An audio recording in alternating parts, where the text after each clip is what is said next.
How is washing soda prepared from sodium carbonate. कह रहा sodium carbonate से washing soda कैसे प्रिपेयर होगा। तो सर पहले समझिए आप, वॉशिंग सोडा का फॉर्मूला होता है सर Na2CO3.10H2O। आपको याद होना चाहिए क्योंकि अब तो आप नजदीक आ रहे हैं सर। ठीक। अगला देखिए, आपसे कह रहा है वॉशिंग सोडा बनाना है, किससे बनाना है सर। तो कह रहा है कि आपको बनाना है फ्रॉम सोडियम कार्बोनेट। तो देखो कितना कॉमन सेंस है, सोडियम कार्बोनेट मतलब Na2CO3, Na2CO3 से Na2CO3.10H2O बनाना है। कोई हल्का सा भी दिमाग लगाएगा तो उसको समझ में आ जाएगा कि मुझे क्या करना है। सर सिंपल है ना सर, आप इसमें ऐड करो 10H2O। तो जब सब आप Na2CO3 पे 10H2O ऐड करते हो तो मिलके बन जाता है Na2CO3.10H2O। यही है सर आपका वॉशिंग सोडा और यह है आपका सोडियम कार्बोनेट। कह रहा give its chemical equation. Sir chemical equation दे दिया। कह रहा state the type of this salt. कह रहा है किस तरीके का सॉल्ट है सर। तो ये है सर नॉर्मल सॉल्ट।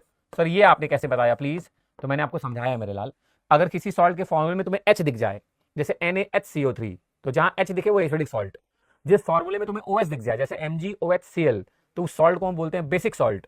और ऐसा सॉल्ट जिसके फॉर्मूले में ना तो H हो सर, ना तो H हो और ना ही OH हो, हम उनको बोलते हैं नॉर्मल सॉल्ट। क्या बोलते हैं सर, नॉर्मल सॉल्ट। ठीक है, तो ये है आपका नॉर्मल सॉल्ट। तो ये तीसरे सवाल का जवाब भी हो गया कि state the type of this salt, बता दिया नॉर्मल सॉल्ट है।